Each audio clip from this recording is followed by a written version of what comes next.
सुनि रहल छी नैना म्यूजिक के प्रस्तुति।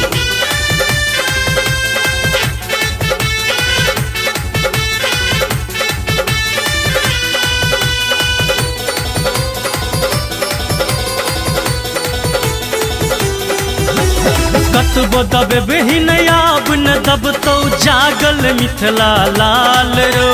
घूस बहुत खेले घुस खौका बनलो मिथिला काल रो।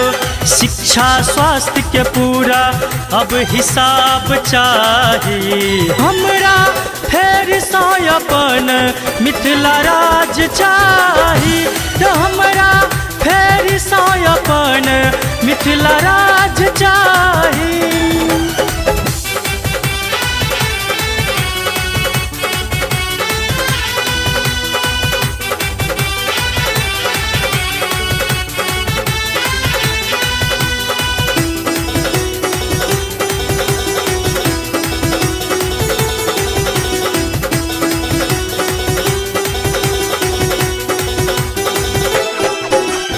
आब ने दिल्ली मुंबई खटबै गामे में हम रहबै रो।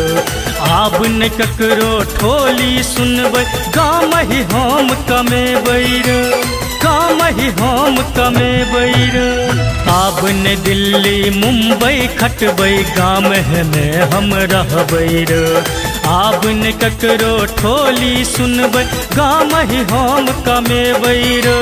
राज काज सब मिथिला में रोजगार चाही, राज काज सब मिथिला में रोजगार चाही हमरा, फेर से अपन मिथिला राज चाही हमरा, फेर से अपन मिथिला राज चाही। अहाँ सब सुनि रहल छी नैना म्यूजिक के प्रस्तुति।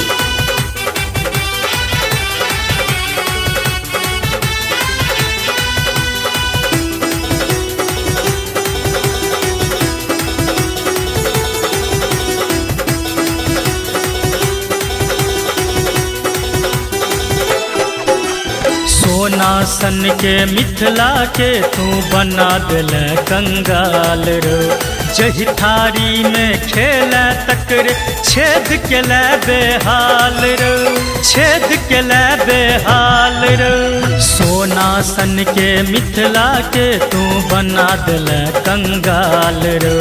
जही थारी में खेले तकर छेद के ले बेहाल रो। हमरा तोरा सनक नमक हराम चाही, हमरा तोरा सनक नमक हराम चाही हमरा, फेर से अपन मिथिला राज चाही हमरा, फेर से अपन मिथिला राज चाही।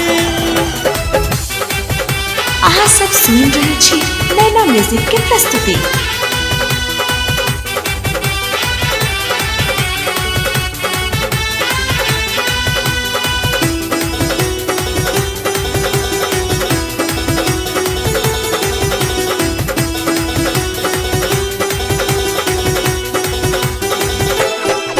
MSU सीना तैन का सामने भ गेल छौ अब ठाढ़ रो। कपतै पूरा दुनिया छात्र संघ भरल हुंकार रो, संघ भरल हुंकार रो। MSU सीना तैन का सामने भ गेल छौ अब ठाढ़ रो। कपतै पूरा दुनिया छात्र संघ भरल हुंकार रो।